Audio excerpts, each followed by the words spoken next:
He is awesome. He is worthy. He alone is awesome. Father, we thank you. We give you glory, Jesus. Oh,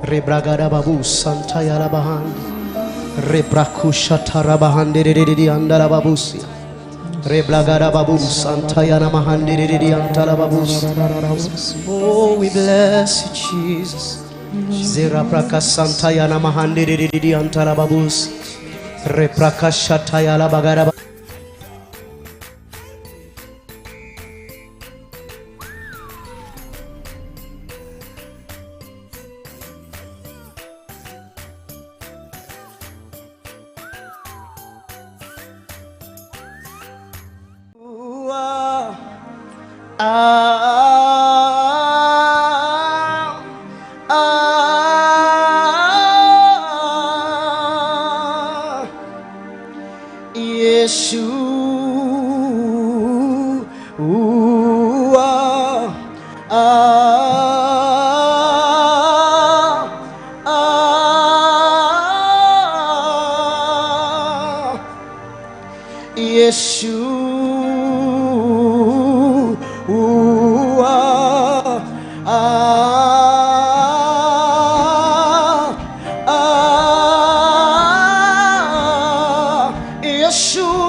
Is the kingdom, oh yours is the power, yours is the glory forever, amen. Oh, yours is the kingdom, yours is the power, yours is the glory forever, amen.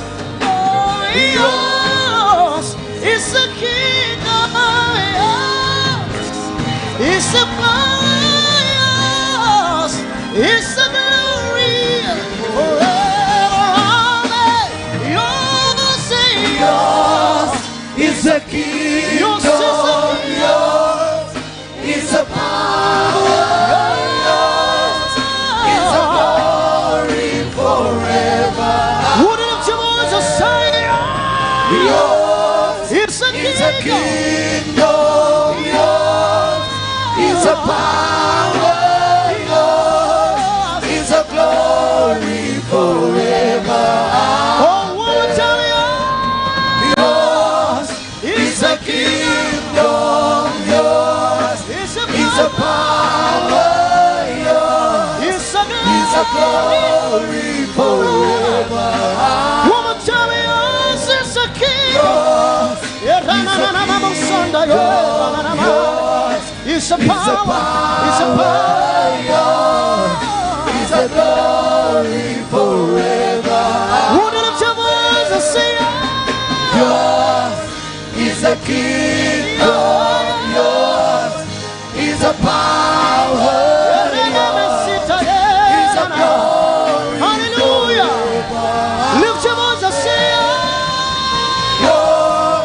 It's a kingdom, yours is a power, yours is a glory forever.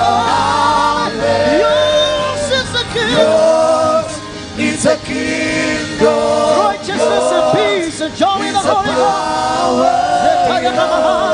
It's a glory forever. One more time, it's a kingdom, yours is a power, yours is a glory forever. Amen. Yeshua,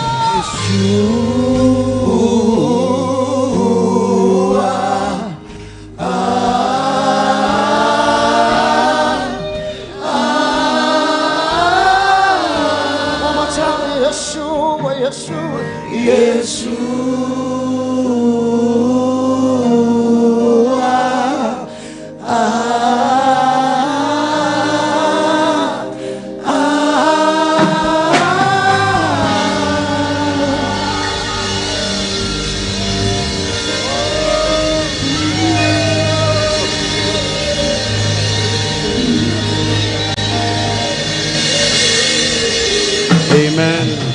Amen.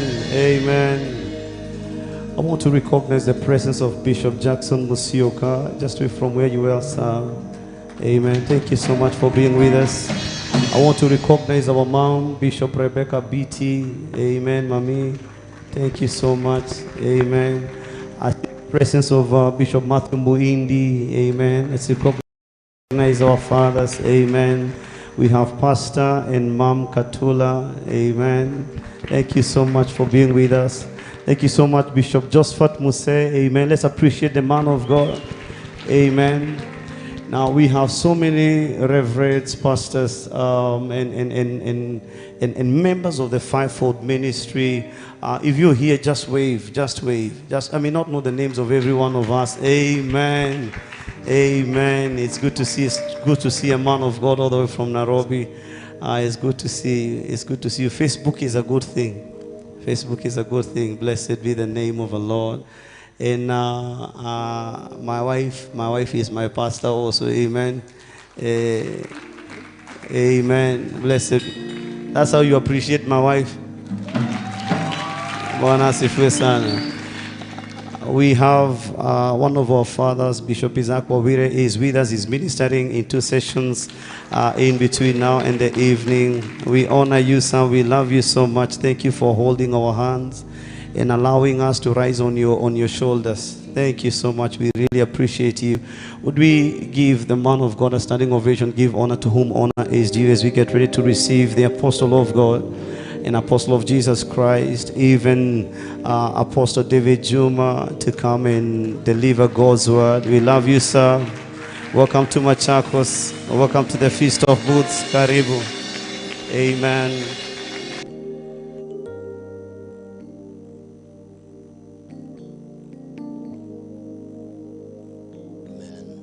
Praise the Lord. I said, praise the Lord. Wow, what a blessing to be here in UK. Ukambani. What a blessing to be here in the city of Machakos, the oldest city in Kenya, I think, in terms of governance. Oh, okay, they are trying to. I said, may you recover all Machakos. Praise the Lord. I acknowledge you, Pastor Steve, and your wife. And I'm so blessed to see how the Lord is using you. It shall work, my brother. It shall work and you will finance everything. Jesus will take care of it. Praise the Lord. To God be the glory. My friend Bishop Isaac Wawire is in the house. I think we came with you here in this summit, leadership summit, although you used to also be in this city many years ago. The Lord bless you, sir. It's always a joy to be with you wherever we go. Amen. And of course, very many friends, ministers of the gospel here. Bishop Muse, God bless you. The team from the house of prayer, God bless you. Amen. I also came with Vincent, Pastor Vincent from Nairobi. God bless you. He used to be in this city. God bless you. I've seen Ferdinand. Oh Lord. Okay, let me continue mentioning names. Tell your neighbor, hata wewe akikujua atakutaja. Amen. Some of you look very familiar. I forgot your names. The Lord bless you. But heaven still knows your name. Hallelujah. Let's give Jesus praise. Let's give Jesus praise. You can lift your hands above your head and give Jesus praise. Hallelujah. Hallelujah. Yours is a kingdom, yours is a power, yours is a glory forever. Amen. Say yours. Yours is the kingdom. Concentrate and look to Jesus. Is the power. Yes, yours is the glory forever. Amen. Surely yours. Yours is the kingdom. Yes. Yours is the power. Yours is the glory forever. Amen. Yours is a kingdom. Yours is a power. Yours is a glory forever. Amen. Yours is a kingdom. Yours is a power. Yours is a glory forever. Amen. Yes, Yours is a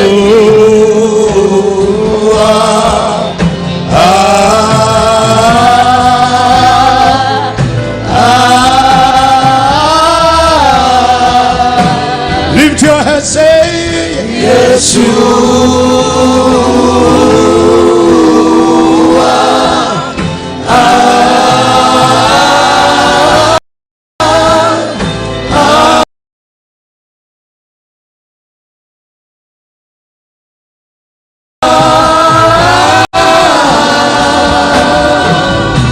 say yes, you.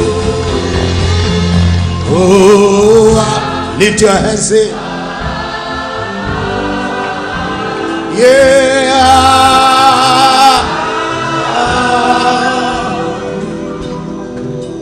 You are good, good Father. Is who you are. Is who you are. Is who you are. And I'm loved by you. Is who I am. Is who I am. You are a good, Good Father. It's who you are. We are writing something It's in the who Spirit. you are. We are declaring It's who something. you are. And I'm loved by you. Yes. It's who I am. It's who I am. It's who I am. It's who I am. It's who I am. You are a good, good Father. It's who you are. It's who you are. It's who you are. It's who you are. It's who you are. And I'm loved by you. It's who I am. It's who I am. It's who I am. It's who I am. It's who I am. You are a good, good Father. It's who you are. It's who you are. It's who you are. It's who you are.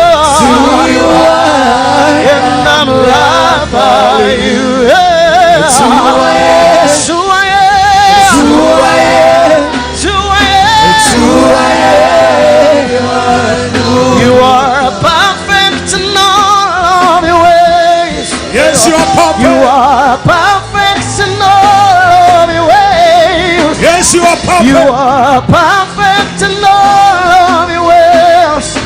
You are. You are perfect in all of your ways. You are perfect in all of your ways. Yes, you are. You are perfect in all of your ways. You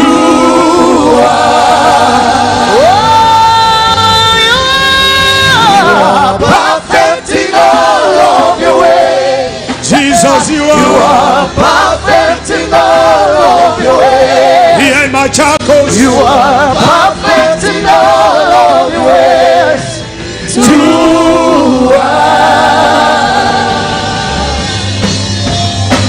are good Father. It's who you are. It's who you are. It's who you are. And I'm loved by you. It's who I am. It's who I am. It's who I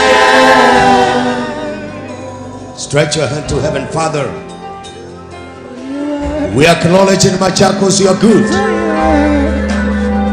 Yes, you are good, Father. That you've given us such a feast of boots. You are good, Father. You are good, Father. I wish you can open your mouth. Tell him it is true. You are good to me. Yeah. You are so good. You got my singing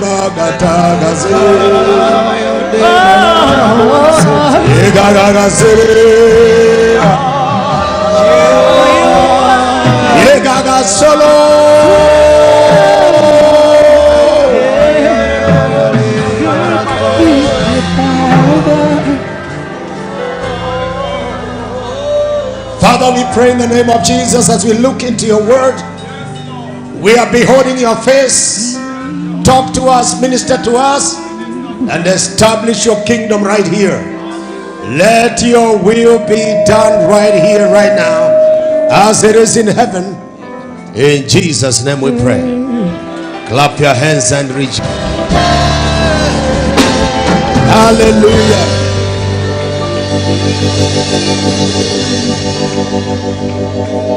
Amen. This is a wonderful team. God bless you. Let's appreciate them. God bless you. God bless you. You may be seated in the presence of God.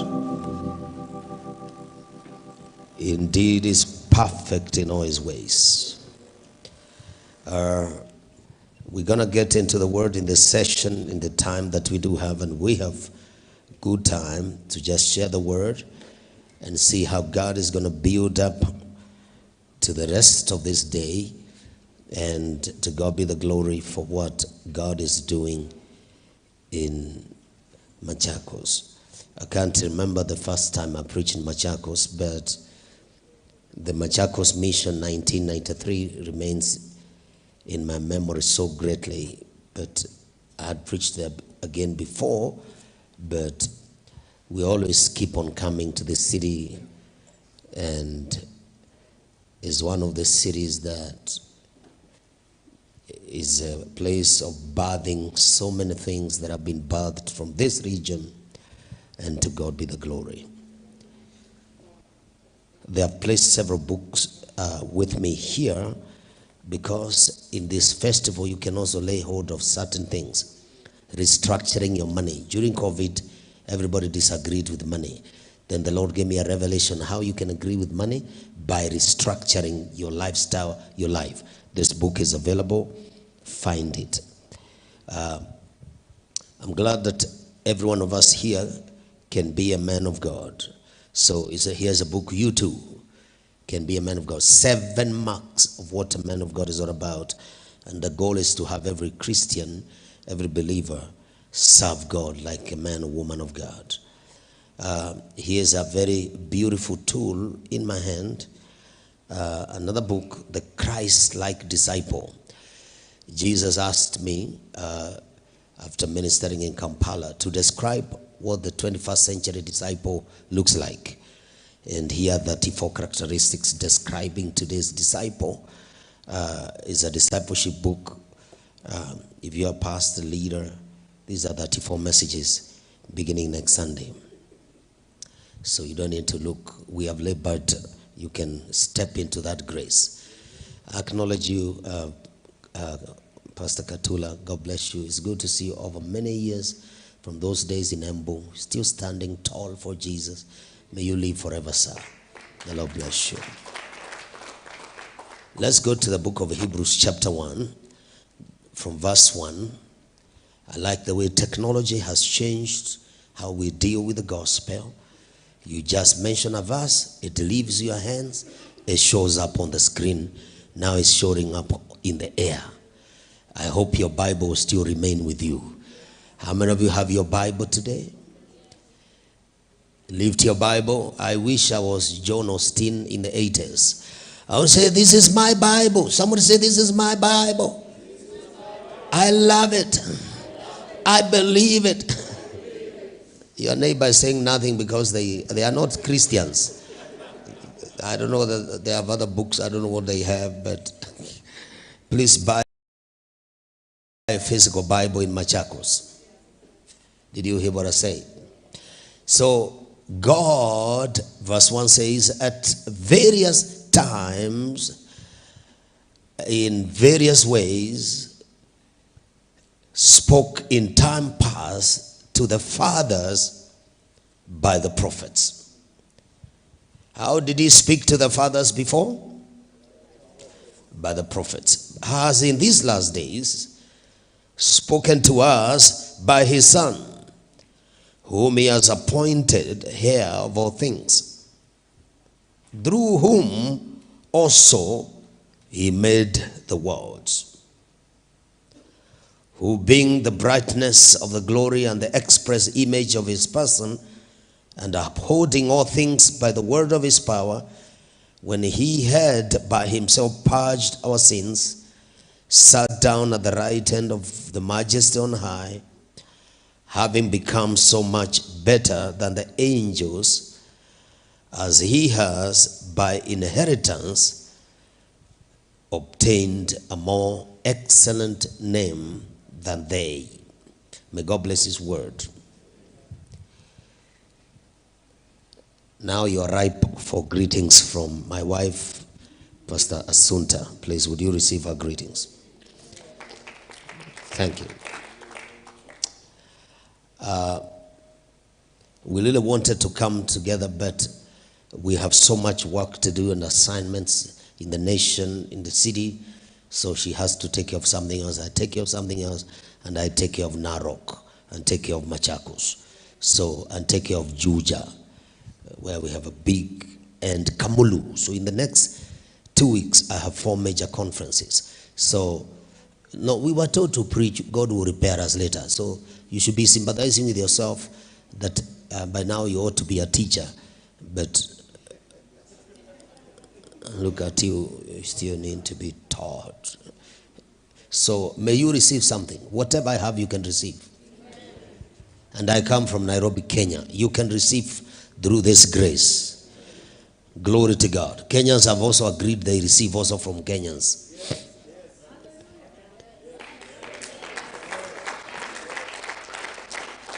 The others, they come and trigger, then we run with it.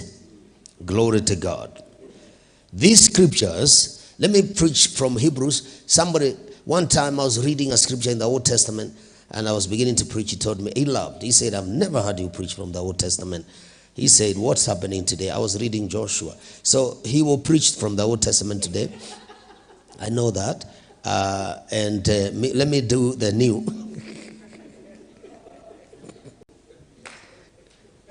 Jesus. Yeah. In case you are struggling, is it the one in the New Testament or the Old? It is the one in the Old.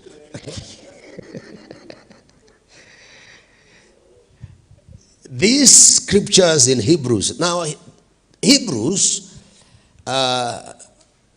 these are Judaistic new convertees. Now, in Israel, there was a religion, the Pharisees, the Sadducees. These guys were following the law of Moses. Moses did tell them what to do. You can see the Torah, the 5 books of Moses, from Genesis to Deuteronomy. A lot of laws, regulations, and things they need to do. Health issues. Health writings on health. Issues to do with the sacrifices. Issues to do with the law, the ordinance of God. And so much that Moses, by revelation, did right. And so these guys are followers of Moses. Of course, in the writings, in the 5 books, there was a promise about Messiah and one whom God will raise from among them. For instance, like in Deuteronomy 18, Kazagaya, verse 15. Yeah, the engine has begun running. Kayado. The Lord will raise up for you a prophet like me from your midst and from your brethren. Him you shall hear. Here in Deuteronomy, God is telling Israel, God will raise a prophet like me out of your midst, whom you shall hear. So this promise of Messiah. But now when Jesus came on the ground, you don't have an interpreter, a translator, interrupter. So you guys are standard 8 and above. So I can speak English. That's okay. Nichanganye Kiswahili. Unajua Yesu hapendi changanya. Kwa hivyo lakini changanya kama hii sio mbaya. Thank you, Holy Ghost. Yeah, tutachanganya kidogo for the sake of your neighbors. Praise God. But Ukambani, you guys received education long time ago. Amen. It's not that you pronounce in a very good way, but God bless you. Hallelujah. God has people everywhere, and you are chief among them. You know, when you go to another community, you have an accent. You have an accent. So I have an accent. The way I pronounce, not like you. All right? When he comes, Bishop, that will be another story, the next level. So, kila mtu ajipanga tu vile utapokea, vile utabarikiwa. Are we together? So, when Jesus came and began to preach, and being that Messiah whom God had prophesied, a prophet that will rise, what happened is the Jewish people were shocked. For instance, in Hebrews chapter 3, verse 1, the writer of the Hebrews, whether it's Paul or Apollos, I choose Paul, he said that consider, holy brothers, you are partakers of this heavenly calling. Consider this man. He is the apostle and the high priest of our confession, and his name is Christ Jesus. Telling the Hebrews that Jesus is a high priest? You are joking. They have Caiaphas. They have Caiaphas. They have the high priest. The temple is in place. They have sacrifices. They have altar, the main altar in Jerusalem. You know, even the preachers, the apostles, could not be just allowed to use the temple to minister or to preach or to teach. In fact, Peter and John had to go in the afternoon, 3 o'clock, in the hour of prayer, to pray when there is no service. Wakati hakuna ibada. Wakati hakuna ibada. Are we together? So, temple achana nao, iko na wenyewe. Pharisees, Sadducees. The temple was full of regulations, rules, and so forth. Now Jesus has died, he risen from the dead. Now huyu mwandishi wa Hebrew anasema, kuanzia leo mko na apostle mpya. Na yeye pia ndiye kuhani mkuu. He is a high priest. Ni kuhani mkuu. Hiyo translation yangu iko sawa. So, you know, children don't know Swahili, by the way. These young people don't know Swahili. They even don't dream in Swahili. These ones, they dream in English. Ask your neighbor, which language do you use to dream? If you are dreaming in Kikamba, you need deliverance. Sawa.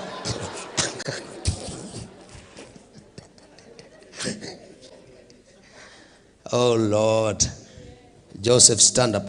So this young man was preaching in a KSF meeting the last day, and it was a commissioning service, 5,000 students, and there was no way we could make an altar call. So I said it's a Holy Ghost night. So I say, receive the Holy Spirit everywhere. True. He got filled with the Holy Ghost. He was somewhere in the crowd. Later went to KMTC. Later became youth chairman of church. So he's with me here today. So this gospel is working. So may this service also produce another one when I pray. God bless you. No, it's a way of introducing people. I told you nikikujua nitafanya nini? Takutaja. So don't lose this thought. I know I have too many things to say within a short time. God help me. Praise God. So Judaistic. So listen, the temple has sacrifices, has its own altar, has its own priest, has his own minister servants. Jesus has come. The first meetings Jesus is doing in the mountains. He has no venue. He has no hall. Pastor, you are not the only one not to have a hall in Machakos. Even Jesus had no hall. He was meeting on the mount, on the hill, seated down teaching. The other day was teaching in somebody's house. There was no space. They had to tear the roof. So those problems of having venues, we are not the founders. They have been there before. Zayado. So, here, Jesus has died on the cross. And the other day, the curtain of the temple, that main altar, it is split. Is it bottom up or top bottom? Do you read your scripture? How did it split? Mutanda kusoma. Sawa. So, karozataya. So the temple, the curtain was destroyed. There was earthquake in the city. And then recently, Jesus rose from the dead. And the news of his rising from the dead are everywhere. Then he has poured the Holy Spirit. Oh my God. The day of Pentecost has already come. People are speaking in tongues. The city has been changed. There is a new generation called the people of the way, the disciples of Christ. 3,000 got saved. 5,000, another one in chapter 5. The church is growing everywhere. By the time they are writing to the Hebrews, these guys who converted to Christianity, to Jesus, there was no Christianity. Christianity began not in Jerusalem, but in Antioch, in Acts 13. So here there were people of the way. Now, they are wondering, now we are following this Jesus who died, rose from the dead, and he's been showing up here and there, appearing here and there. There are wonderful testimonies of how he's manifesting. Now, are we going to follow this Jesus and these apostles and the apostolic doctrine, ama turudi kwa zile sherehe zetu, ceremony zetu, feast zetu, na sacrifice zetu? What shall we do? And so the apostles, they saw each generation inakuwa confused. So mwandishi wa Ibrania anajaribu kuweka mambo sawa, awaeleze kwamba our coming to Christ is not in vain. And we are not of those, by the end of Hebrews chapter 10, we are not of those who draw back and are lost, but we are of those who have an anchor in our soul, who are pressing on, following the promises and living by faith. Kwa hiyo mwandishi wa Hebrews anajaribu kuhakikisha kwamba hawa ambao waliokoka juzi wameanza kufuata Kristo hawatarudi kwa itikadi na traditions za Wayahudi, bali wataendelea kumfuata Kristo. Na pia mimi najua nyinyi, hata nyinyi mlitoka ukambani mkaingia ufalme. Ambia mwenzako ni kuokoka, tutaokoka kutoka ukambani tuingie katika ufalme wa Mungu. Because some of you waliokoka mdomo, lakini behavior bado iko kule chini, kule mashinani. Hii wiki na mungolewe na mizishi, mungolewe mwingie katika ufalme. Praise God. And there is a lot of interference from past behaviors. There's a lot of interference from traditions, religiosity, a lot of interference from strange doctrines of fathers, a lot of interference from kelume. Only the elders understand what I just said. A lot of interference even from Bible translators ukambani. They are not sure kama ni kuitikila ama ni kutangiwa. There's a lot of challenge there. But I'm glad tulikubali ni kutangiwa. Am I still translating? Am I okay, Bishop? Niko sawa mpaka sasa? Good. Niko sawa mpaka sasa. So, writer of Hebrews is trying to clarify. Those who are Bible teachers like Steve, I don't know whether you can teach this in the future, but you can. There are 13 comparisons in the book of Hebrews showing Jesus is better than. He's better than angels in chapter 1. He's better than Moses. Oh my God. His new covenant is better than the old. His blood is better than the blood of bulls and goats. There is comparison. in the whole book of Hebrews. Sasa mmeshika hiyo introduction. Kwa hivyo ni kuweka misingi katika imani yetu ili tujue Kristo huyu ndiye nani. Praise God. So by saying Jesus is a new high priest, is you are trying to say Caiaphas is fired. Yeah, kazi yake imeisha. Yeah, he's fired. We have a new high priest. That was major for the Hebrews. And what do you mean we have a new high priest? And to make things worse, wakasema Jesus is also apostle. In other words, the highest rank in spirituality. Oh my God. It was very strange. Praise God. Okay, you are ripe for story number 1. You don't preach in Africa without stories. Hawatashika hii maneno nyingi unasema story ndio napenda kukumbuka. I was preaching in a city called Lahore in Pakistan. And then wakaniambia, man of God, we are sorry. We can't call you here apostle. Now, it's illegal to refer to you apostle. Here we don't, you know, it is dangerous in this country. If you are apostle, one, you'll be in trouble yourself with this nation. And the church hosting you will also be in trouble. Because we are doing a nationwide pastors conference. Because the leadership is part of my Kayazuga. So, nikamwambia mimi sina shida, hata mkiniita David Juma inatosha. I mean, so wakaona waniwekea jina lingine, Reverend Doctor. You know, David Juma, wakaniwekea hiyo kwa poster ya kushikilia.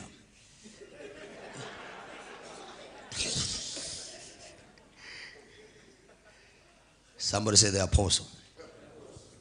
You know, if you have a title, you must operate in a way that you can drop it on short notice. Write that as a point. You should operate in such a way you can drop your title on short notice. Oh, Jesus.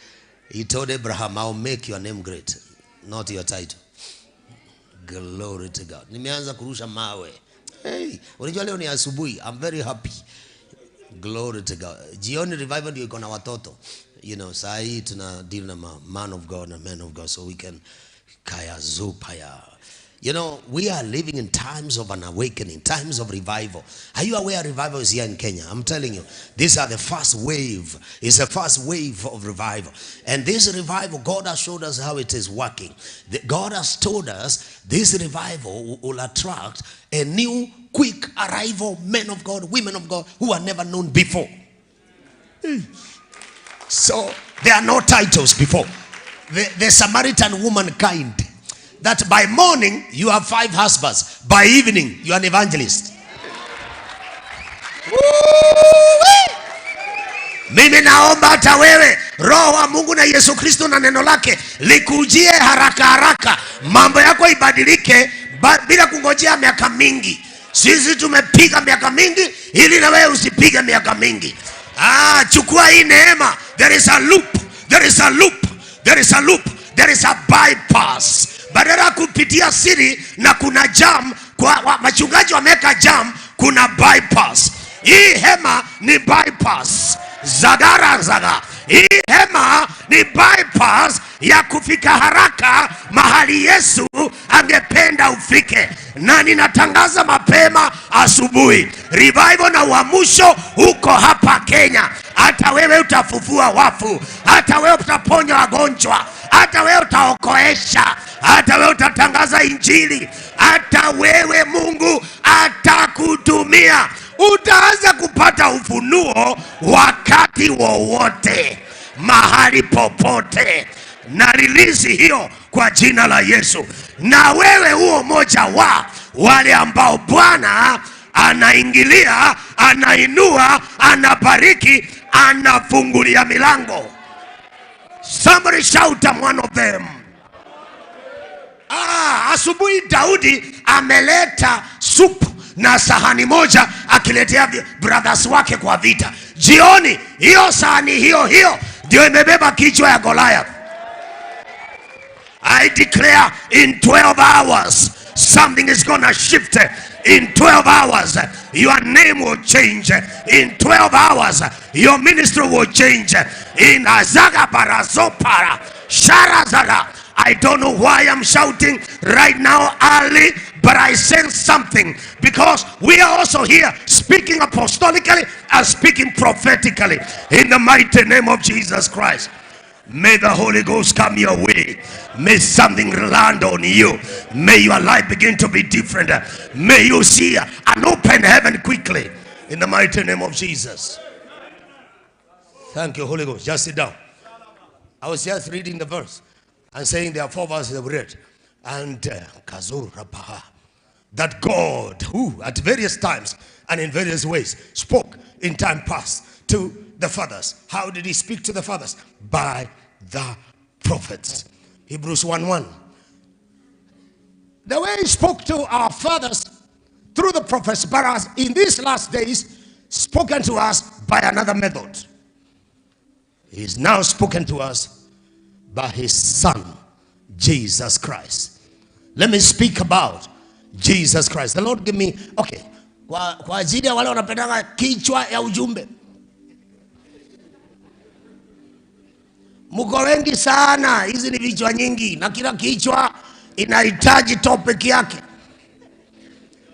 Lakini wacha tuweke kichwa moja ambayo wewe linganisha kichwa yako na hiyo kichwa.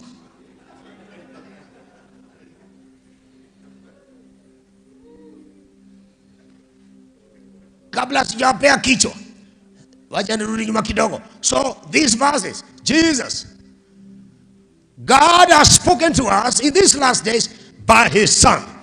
This Son, he has appointed him to be heir of all things. This Son, through him, God made the worlds. Nothing was made without this Jesus.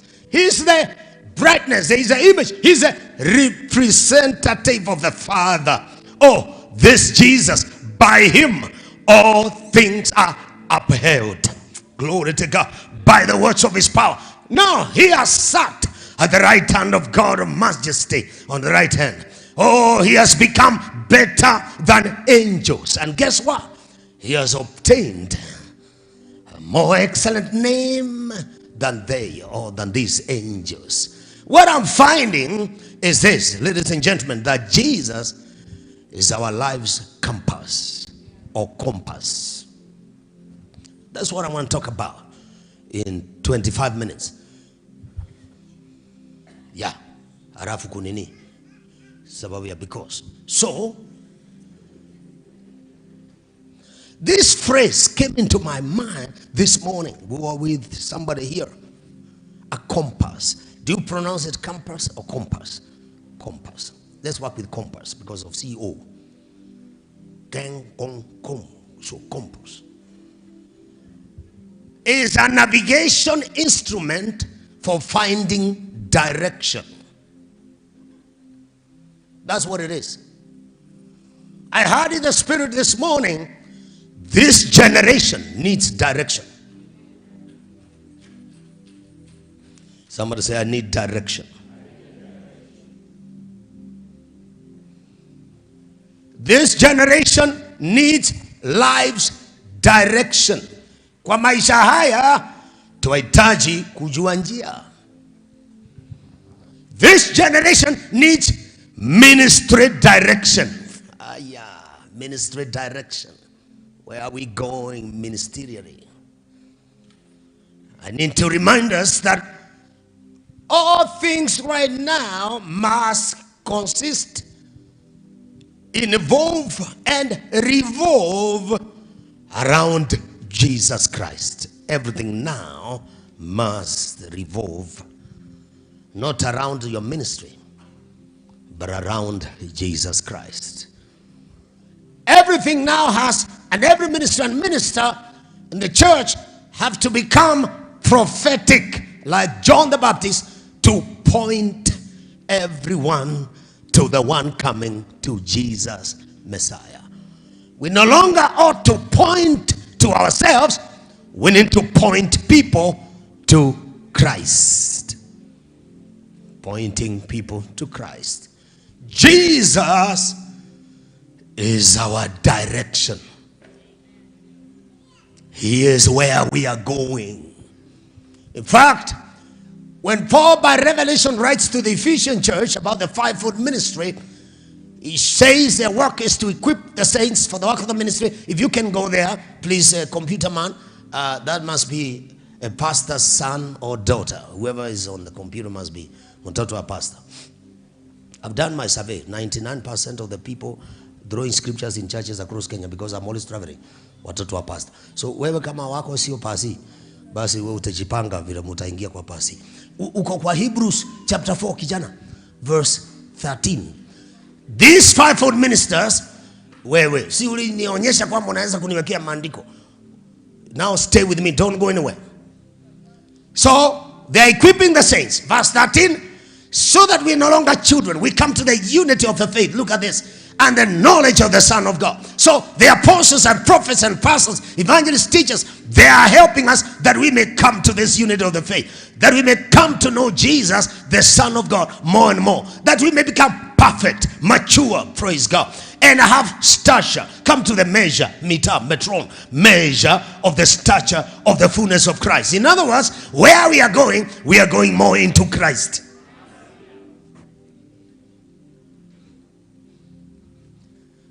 Therefore, this compass is an important instrument for us to find direction. In fact, when the Lord said this, I said, Lord, you're telling me this a little late. Or maybe I didn't listen early. I would have done a little bit more research. But I quickly, zuhuraza, found out, actually, I wanted to know who invented the compass. The Chinese did it. They developed these navigation compasses as early as 11th and 12th century. Then Western Europeans soon followed at the end of the 12th century. In their earliest use, compasses were likely used as a backups for when the sun, the stars, and other landmarks could not be seen. Now they use compass to find direction. They use compass to find their way in the water. They use compass to find their way through mountains. Oh my God. The goal was, with the compass, I will arrive where I was going. I will find my direction. By the anointing of the Holy Ghost right now, that is resident on my life, I declare for everybody seated here, you will arrive. You will find direction. You will get there. Oh yes, in your ministry, you will accomplish your vision. Glory to God. In your family and marriage, you will succeed as a family, whatever you want to accomplish. Jesus is the compass that is going to take you there. And I'll come to that very quickly. Glory to God. It's like how the people of Israel, as the psalmist says in Psalms 84 verse 1, they longed. The people of Israel, they longed for the temple. They said, how lovely are thy tabernacles, O God. Huh? Can you, yeah, how lovely. Hey, we preach until mics finish batteries, computers go off, you know, but we don't go off. How lovely is your tabernacle, Lord of hosts. They had such a longing. Let me tell you, you must be going somewhere. It's very dangerous for a believer to have arrived. It's very dangerous for a ministry to think they have accomplished. No, I'm here to let you know there is somewhere we are going, into Christ. And may you have direction. May you have grace to move to where God wants you to go. Oh, they longed. Look at verse 2. They so longed. They say, my soul, even my heart faints for the courts of the Lord. My heart and my flesh cry out for the living God. Israel had such a longing. You know, that's why today, even some people have a longing to go to, you know, to those Middle East cities to see their, you know, our cousins like going there, you know. And as we go the other way, you know, we have a longing. They had a longing. That time, the altar, there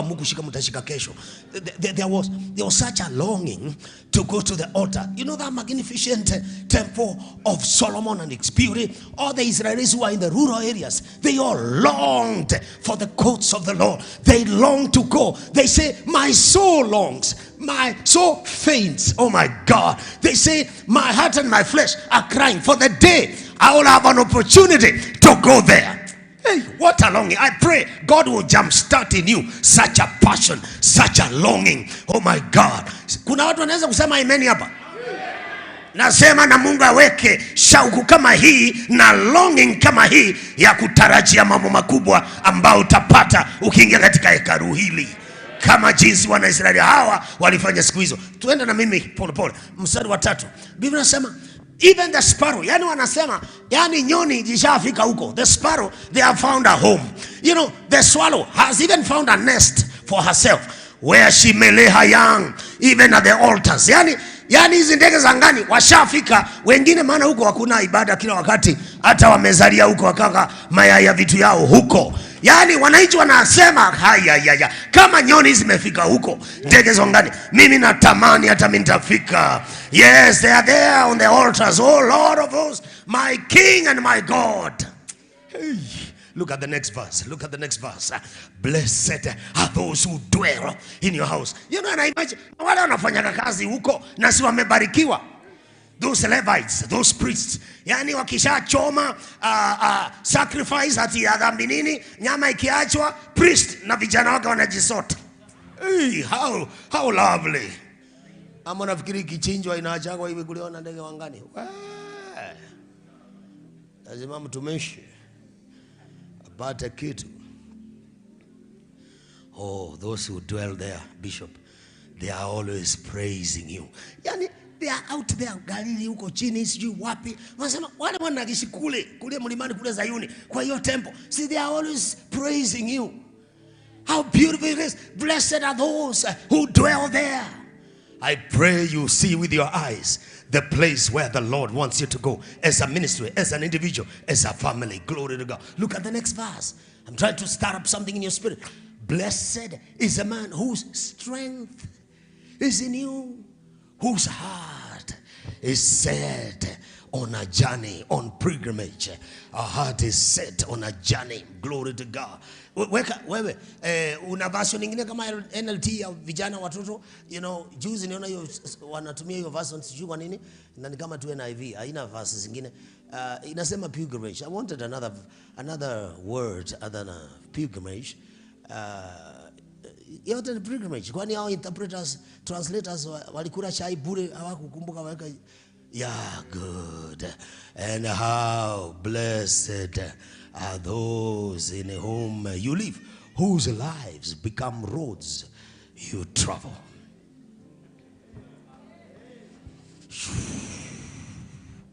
Look at your neighbor, say, you need to begin to travel in the spirit, in the spirit, in the spirit. Oh my God, your heart must come to a place where now you are accelerating. Mpaka maombi yako kama ulikuwa unaombaga 4 unaanza kuota to 4 ama 3:30. I mean, because you are set on a pilgrimage. Glory to God. There is a new urgency in your spirit because times have changed. Glory to God. Go back to NKJV. The next verse 6. The Bible says what? Glory to God. As they are going to the tabernacles and place they have longed, there is a challenge. They have to do a real road. They need a compass. They need a road map because they will pass through a very strange place called the Valley of Baca, which is a valley of weeping. Oh yes, they make it a spring. The rain also covers it with the pools. In other words, hiyo kanjia sio nzuri vile unafikiria. Kuna mahali kuna kilio, ya hata kuna mahali kuna maji barabarani na kuna swamp. Mnaweza kuzama mkifuata Bwana. Oh, mnaweza kupitia kwa maji au mpitie kwa moto, lakini msijali, bora tu moyo wako uko na nguvu ya kumfuata Yesu. Hata kama utakutana na mambo, you will still make it. And I declare to you, Machakos, kama ulianza hii safari kisha ukalia sana, mume akakulilisha au mke akakulilisha, maana hao ndio wako na nini sana kulilisha nanga. Kilio cha hao ni kikali kuliko kile kikawaida. Jana simulihubiriwa na Kiswahili. Kwani nini kihubiri na Kiswahili kuna shida? Ama nafikiri sikuona. Squeeze, nothing can be done in a corner. Everything's be done in the open. Hata hiyo hamjashika. Sometimes as we pursue Jesus and the agenda of ministry, there are tears. Weeping may endure, but just for one night.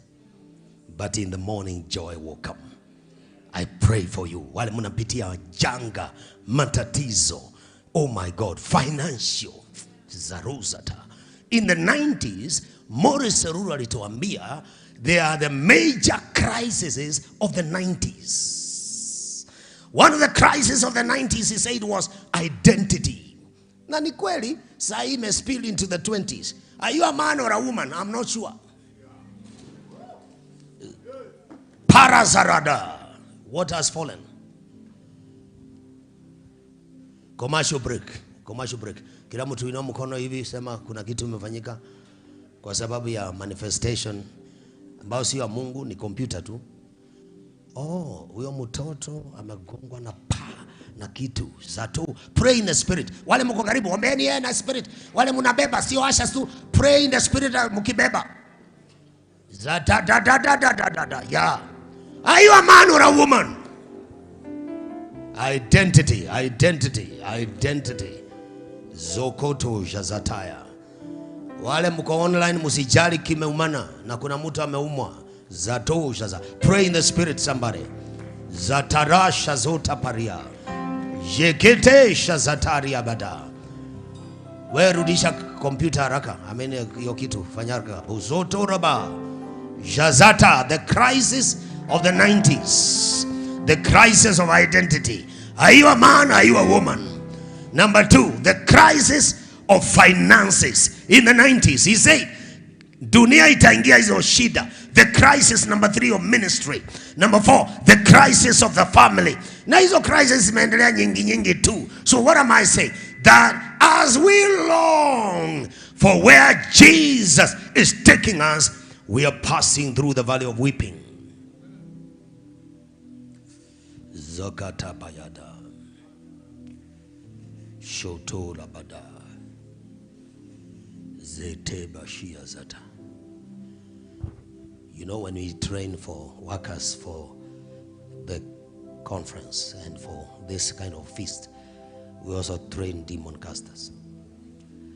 Yeah.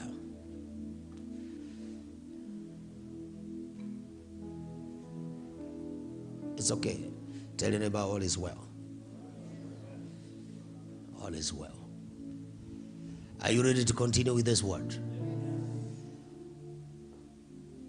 Me, I like preaching the Bible because in the 90s and late 80s, we were preaching half a verse. Because we were just evangelistic. The Lord is my shepherd. We will preach the Lord. You too. We don't finish the verse. But now, we preach all the verses to compensate. Tulikuwa tunahubiri nusu na watu wanaokoka wengi, tunashinda wamesikia nini na wanaokoka kabisa. I'm telling you, Jesus is the way, the truth and the life. Now preach, he is the way. Tomorrow we'll preach, he is the truth. The third day of the crusade we'll preach, he is the life. Nani verse moja tu. So now that's why we read many verses. Are you ready for the word? Now go to verse 7. Although you are seated, you have to go. Tell your neighbor, you have to go here. Read out loud. Are you seeing it? Want to go? They go from strength to strength. Each one appears before God in Zion. You too shall arrive. You shall appear before God in Zion. Steve, you shall arrive, man of God, with your family. You shall appear, Badogaza, and you are moving from strength to strength. May you receive the strength for the next journey. Church of Jesus in Machakos, receive the strength to arrive. Pokeeni nguvu ya kufika mahali ambapo Kristo amewachorea. Zarada Kokoshaza, he is the compass for our life. Let me say 2 things before I tell you 10 things. 1, Jesus is the doorway to this life of Christ ministry, this spiritual life. Jesus is the doorway. John chapter 10 verse 7. Yesu alisema hivi. Jesus said to them again, most assuredly I say to you, I am the door of the sheep. Somebody say, Jesus is the door I know many people want an open door. Beyond what you need is an open door. It's Jesus you need. He is a door, not the door. Jesus himself. Glory to God. Jesus is the door. It's the doorway to your next breakthroughs in finances. It's the doorway for your next breakthroughs in taking the gospel to the nations. Jesus is the doorway for you acquiring facilities for your ministry. Jesus is the doorway. Are you listening to me? Ninapotangaza hivi, pokea kwa jina la Yesu. Maana hakuna wakati wa kuwekelewa mkono. Umeekelewa mkono sana. Sasa hiyo time inapungua. Uko na wakati wa kudeclare na kurelease by faith. Na unashika kwa haraka. I say Jesus is the door. Papote unataka kuingia, utaingia through this compass. And John 14 verse 6, secondly, Jesus is the way, the truth, and the life. This is what he said. I am the way, the truth, and the life. No one comes to the Father except through me. No one comes. No one makes it. No one begins a journey to go anywhere spiritually, a place we call breakthrough, without Jesus. Are you listening to me? Not even because of a preacher. Jesus is the way. Are you listening, watu wa Ukambani? Yesu Kristo ndiyo njia hiyo hiyo. Kama tutaenda popote, Kristo ndiye atatupeleka hapo. Jesus is the one who's going to take you there. He's the one who can take you wherever you want to go. A place of prominence, a place of visibility. Jesus is the one who will take you there. Anywhere I have gone, anywhere I've come in the spirit, Jesus has brought me there. I pray for you. Be a friend of Jesus. He will open the door for you. He will open up his heart for you. Oh yes. Lift your hand and say, Jesus, I respect you. Jesus, I honor you. Glory to God. In this same John 14 verse 1 says, do not let not your heart be troubled. Believe in God, believe also in me. Praise God. Look at verse 2. The Bible says, in my Father's house there are many mansions. If you don't also, I would have told you, I go to prepare a place for you. Now you tend to think concrete materials are going up to heaven to build a house for you. It's because, in England they have mansions, for their royalties and so forth. But actually God is saying, in my heart there is room for you. Some transitions say room. In the kingdom there is a place for you. Shataya. I say there is a place for you. I say there is a place for every one of you. Oh yes, oh yes, oh yes. There is a place for you in the ministry. There is a place for you in the kingdom. God has a place for you. Even in heaven, he also has a place for you right here. Oh, there is room for you in the kingdom. Are you listening to me? Yes, there is. The Father has everything we need, but Jesus is the way there. Wacha niwaambie vitu chache mnaanza kukumbuka kabla tujatamatisha kipindi hiki kwa hizo dakika chache ambazo tuko nazo. Dimensions of Jesus Christ that we as believers we must hold on to. Dimensions to hold dearly because he's the compass. Number one, the God who spoke to our fathers through the prophets, that God is still a speaking God. Number one, God is still speaking, but he is speaking through Jesus Christ. I pray that we as God's sheep, we will hear God's voice. God's voice is compounded, is a compounded word. God's voice is a word that means we will hear God's command. We'll hear God's ordinance, Old Testament words. We'll hear God's statutes. We'll hear God's word. We'll hear God's message. Glory to God. God is still speaking. And I pray in this conference, every session will have a word for you. Glory to God. Because God is still speaking. Now, skiza, when he gave us the scriptures, the 66 books, it didn't mean after that God became dumb. No, God is still speaking. He's a speaking God.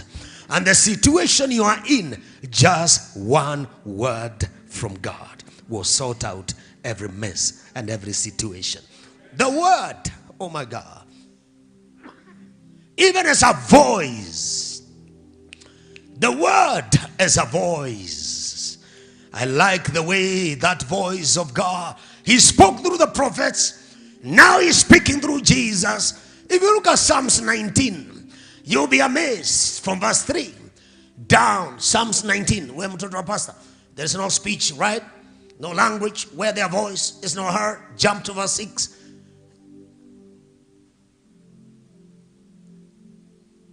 No, 29, ama ni 29. Ni 29 sio 19. Hii ni relative ya ile 29:3. Ndio hii makuja. The voice of the Lord is over the waters. Praise God. This voice, you see, waters in the scripture talks about multitudes of people, masses of people. The voice of many waters is the voice of many peoples, but the voice of God is above the people's voice. Kadosh Zata. Are you listening to me? This voice thunders. The glory, the God of glory thunders. It's a thunder. It's a voice that completely terrorizes, silences, neutralizes other voices. There are too many voices in our day. Voices of witches, voices of sorcerers, voices of our relatives, voices of religion, but the voice of God. Today, all the other voices, may they hear the thunder of the voice of God. Glory to God, the Lord himself. Verse 4, jump. Thank you, Holy Ghost. The voice of the Lord is powerful. I pray that all the powerful things you need, they are encompassed, they're put in the voice of the Lord. That voice is full of majesty. I'm telling you the truth. You can be raised from ashes to sit with the princes just by the voice of God. Are you listening to me, people of God? Shadow. Listen, before elections, you know, easy vitu watu wanapenda sana, wengine hawapendi, lakini maana roho ameileta kwa fikira zangu, lazima nitasema. Miezi 9 kabla ya election, you know, early 2022, I was preaching on, you know, the Apostolic House in Nairobi, and as I was preaching, in the middle of the message, the Holy Spirit spoke to me. He said, I am releasing a wave in the nation to uplift the poor and lift them from the dust. And then as I heard that, I began to release the word and I began to speak it. Then I could hear watafikiria ni siasa. So I paused. I said, let me give you a disclaimer. This is not a political voice. This is a word from God. I told them. And then I said, any of these politicians that will decide to use this word as a rallying call for their manifesto, whoever that is, he will win elections. This was before even Kitu manifesto na catch words came up. Because God said that he is uplifting the poor in the nation. And the first thing that has happened after all that were in the last 18 months is things looking like they are very bad, and things going down and prices going down, going up and so forth, and fuel and everything. But it's a setup. Because God is creating an environment for real radical generation, Jesus generation, to rise up and see the power of God, because God will still provide for you. Are you aware? Even the prices of fuel going up, there is still traffic jam. Ambia mwenzako endelea tu kungojea fuel na watu wananunua magari. I'm telling you, there is Kenyans, oh my God, they have a way in which they break through in a problem, in a trouble. And I announce here, especially those of us who are the R type, radical remnant type, the Jesus generation type, the JGT. Oh my God, we, the people of God, are never intimidated by prices, intimidated by economy, because we don't follow the economies of this world. We don't follow the Egypt system, the Babylonian system, the Sodom system. We follow another system called the kingdom of God. Oh, we cry when things go wrong, we shed tears, oh my God, when we are happy. We don't operate like the others. Glory to God. I say to you, people of God, may there come a wisdom, an anointing, knowledge, courage, grace upon your life in this season to survive. God will still raise you from the ashes. Oh, God will still raise Kenyans from the ashes, because the voice of the Lord is major. 5 and 6. This voice, you can follow this later. It breaks the cedars. You know, cedars are those trees that produce very tough, pillars for the temple.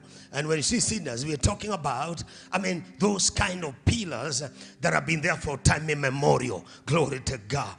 Go to those old buildings with those beautiful pillars that have been there since time immemorial. Nothing can move them.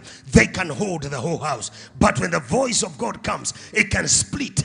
It can break those cedars in the mighty name of the Lord. It can split these cedars of Lebanon. Those things in your life that have been established since 1952 wakati wa emergency, or since Eve, Adam and Eve. Yani vitu ya zamani ambayo imezuilia watu wenu, imezuilia wasichana wenu, imezuilia vijana wenu, imezuilia babu zenu. Hizo vitu, the voice of the Lord through Jesus Christ will break and split and make a way for you in the mighty name of Jesus.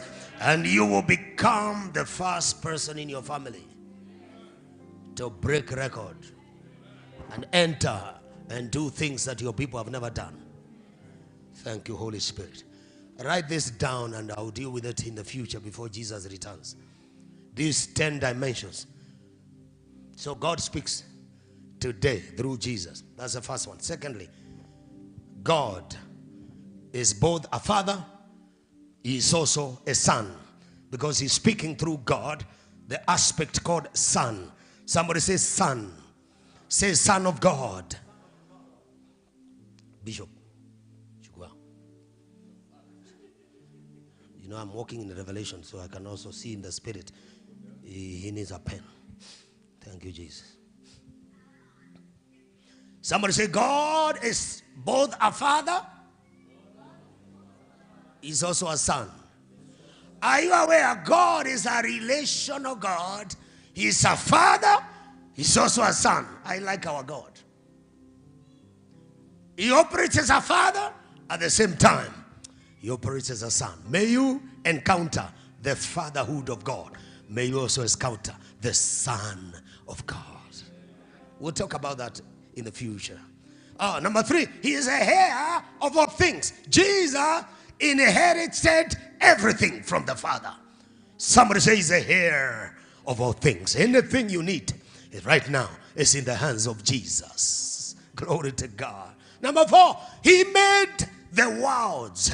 God made the worlds through Jesus. Nothing was made without Christ. So he has that creative ability even today. That's why creative miracles are happening, because Jesus still made the world and is still making. If there's something you are lacking, may it be created afresh. Oh, Zataya, Zato, Zata.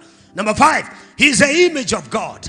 He's a brightness, back to Hebrews 1 verse 3, the express image of his person, and all that glory, and all that brightness. He's an image. What does image mean? Image, simply like the image on a coin, the picture of, for example, the image of God. Image simply means representative. Glory to God. Jesus, not only God, but represents the Father. Hallelujah. So anything you need from the Father, just pray in the name of Jesus. Anything you need from heaven, just come in the name of Jesus, and you are good.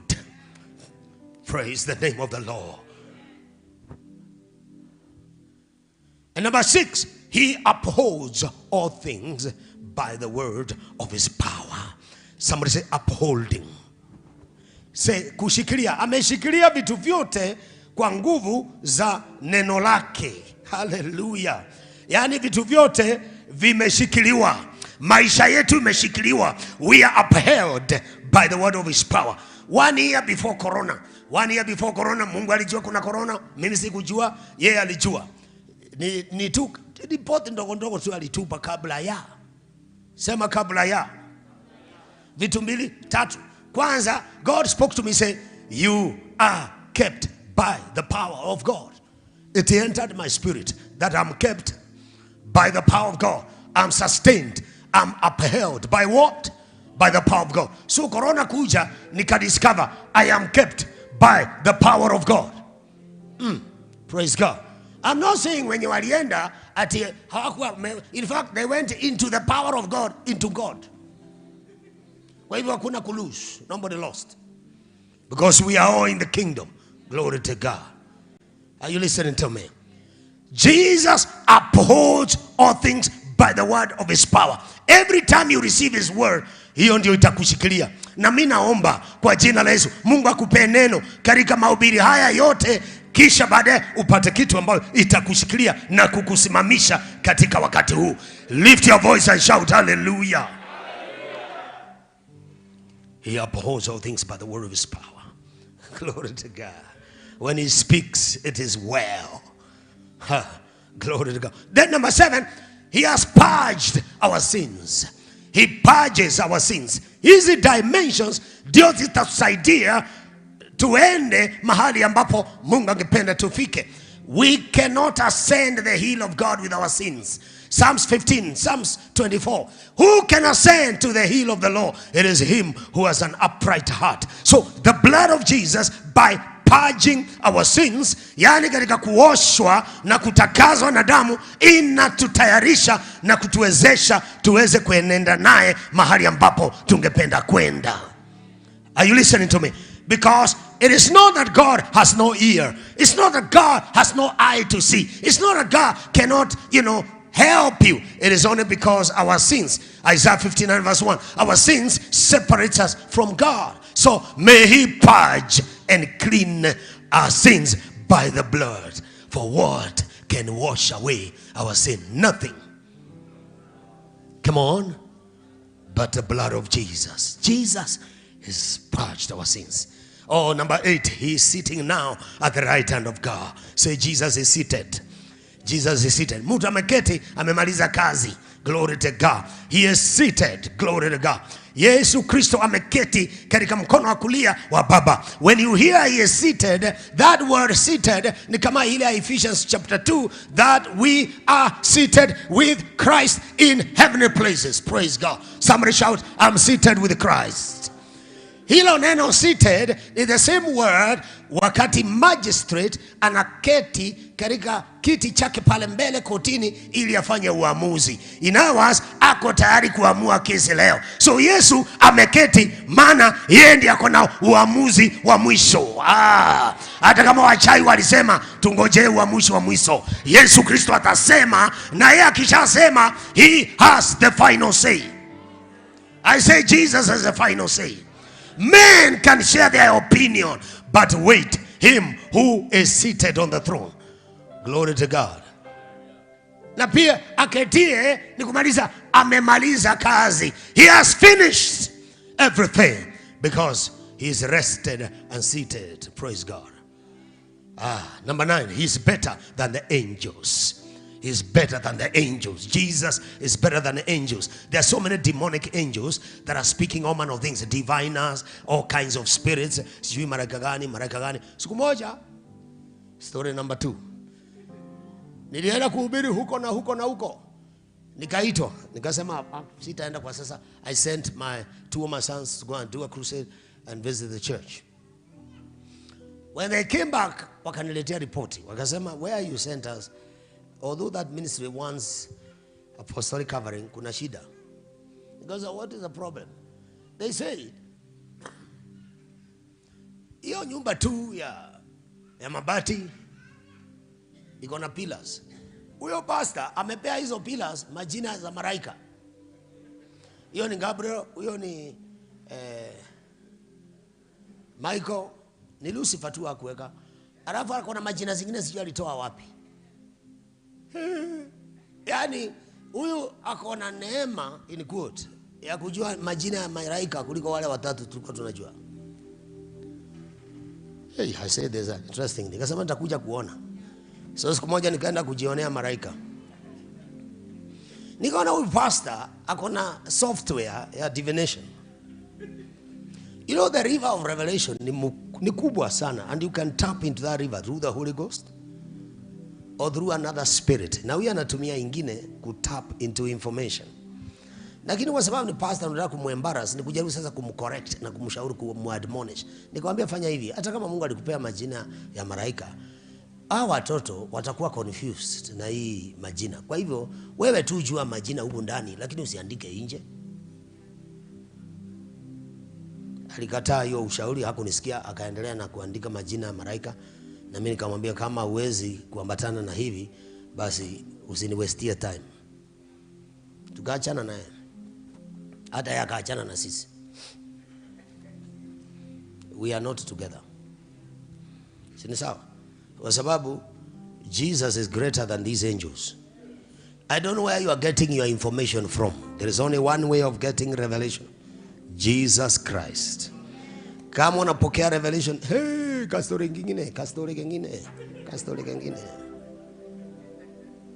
Siku moja nika-invite preacher from South Africa to come and preach for us. Nikamleta kwa hoteli Nairobi, miaka zamani 2011, 2010 na huko. 2011 I think. I used to have a program on TV saa 4 usiku. So from the airport we got to the hotel. Then when I was checking me in the room, I discovered, oh, it's actually, our program was coming at 10:30. So nikaona ni 10:15. Nikamwambia, oh, by the way. So I put on the TV. Nikamwambia, sasa hapa, in a few minutes, utaona program yetu. No, it was 10. And then ingine kwa kuja 10:30. Nikamwambia, utaona hii program yetu, it was 9 something. Lakini yetu ikiisha, I wanted to angalia huyo jamaa mwingine atakuja after me. Tutaongea kesho. You know, be blessed by our message. Hata huyu mwingine wacha akubali. Let him also bless you. We will talk in the morning. Uniangalilie hiyo gospel yake. Unafikiria hata mimi si mwerefu? Following morning, naenda kuchukua my man of God. Nikamuuliza, how did you sleep? How was the sausages? How was everything good? Bas. Did you check the men of God? I said, oh, you preached very well. I liked your show and everything. I said, what about the other man? Akasema, no, sangoma spirit. Huyo mwingine akona sangoma. Akamuuliza, ngoja, come slowly. What is sangoma?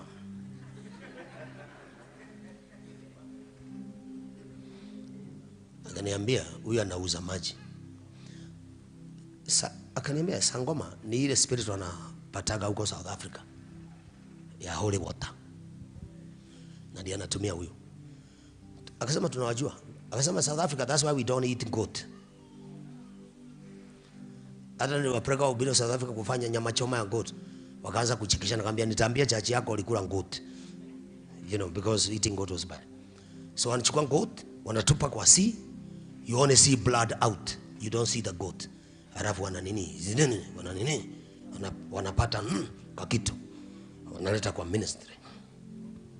Sangoma spirit. Don't worry, it's not in Kenya. I'm talking about Morocco, Algeria, na huko Japan. How many of you are in Machakos? Lift your hand and say, Jesus, I love you. Tell him, Jesus, you are greater than Sangoma in Machakos. Sio kila mtu anawaonea. Kwa hiyo nitakuonea kile kinakusumbua, nitakuonea.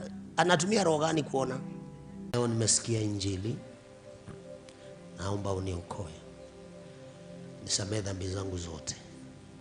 Leo nakiri na kinywa changu kwamba Yesu Kristo wewe ni Bwana na wewe ni Mwokozi. Kuanzia leo natoa maisha yangu yote kwako. Niongoze, nifundishe, nielimishe, patie uzima wa milele. Patie nguvu za kusimama katika Kristo. Katika jina la Yesu naomba na kuamini. Amen. Pigia Yesu makofi. Njoo nisalimie. Mungu akubariki mama. Leo umeokoka kwa jina la Yesu Kristo. Mfuate Kristo maisha yako yote.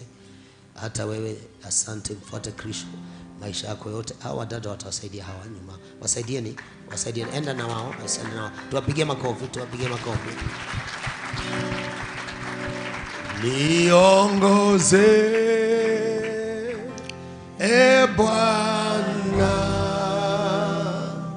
popote ni. Come on. endapo Hadi siku ya mwisho tajio nipate. Najua kwa nini mnakataa kuimba hiyo wimbo. Unafikiri ni ya mazishi. Ambia mwenzako itoe kwa mazishi, leta kwa conference. Hiyo sio wimbo ya mazishi. Niongoze e Bwana popote ni endapo hadi siku ya mwisho Bwana tajio nipate niongoze